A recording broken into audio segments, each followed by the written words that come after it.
എന്നെ വീണ്ടും കണ്ടെത്താൻ വേണ്ടി പഠിച്ചതൊക്കെ ഉപേക്ഷിക്കേണ്ടി വന്നു. ജീവിതം ഞാൻ കണ്ടുപിടിച്ചിട്ടുണ്ടെന്ന് സ്വയം കരുതിയിരുന്നു. നിയമങ്ങൾ പാലിക്കുക, അവരെ അഭിമാനിപ്പിക്കുക, ഒരിക്കലും അധികം ചോദ്യം ചെയ്യരുത്, കൈകൊണ്ട് വലിച്ചു കൊണ്ടുപോകുന്ന വസ്ത്രങ്ങൾ പോലുള്ള വിശ്വാസങ്ങൾ ഞാൻ ധരിച്ചു. ഇറുകിയതും അസ്വസ്ഥത ഉളവാക്കുന്നതും പക്ഷേ പരിചിതവുമാണ്.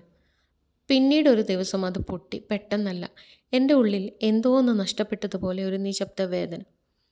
എനിക്ക് താല്പര്യമില്ലാത്ത ലക്ഷ്യങ്ങൾ പിന്തുടരാൻ ഞാൻ ശ്രമിച്ചുകൊണ്ടിരുന്നു. എന്നെ ഒരിക്കലും കാണാത്ത ആളുകളെ ഞാൻ സന്തോഷിപ്പിച്ചു. പിന്നെ അത് എന്നെ ബാധിച്ചു. ഒരുപക്ഷെ പ്രശ്നം ഞാനല്ലായിരിക്കാം. ഒരുപക്ഷെ ഞാൻ ആകാൻ പഠിപ്പിച്ചതെല്ലാം അതായിരിക്കാം. So I started unlearning. Busy ആയിരിക്കുക എന്നത് ഫുൾഫിൽ ചെയ്യുന്നതിന് സമമല്ല. എല്ലായ്പ്പോഴും യെസ് എന്ന് പറയുന്നത് നിങ്ങളെ ദയുള്ളവനല്ല ആക്കുന്നത്, മറിച്ച് ഇൻവിസിബിൾ ആക്കുന്നത്.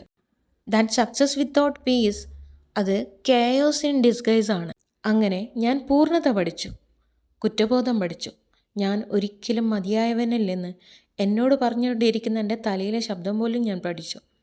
അത് ഭയാനകമായിരുന്നു.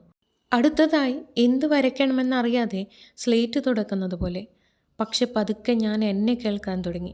യഥാർത്ഥ ഞാൻ, എഡിറ്റ് ചെയ്ത പതിപ്പല്ല, അനുസരണയുള്ള പ്രതിധ്വനിയല്ല. വർഷങ്ങളോളം ഞാൻ മൂടിവെച്ച നിശബ്ദ ശബ്ദമാണ്. ആ നിശബ്ദതയിൽ ഞാൻ വീണ്ടും എന്നെ തന്നെ കണ്ടെത്തി.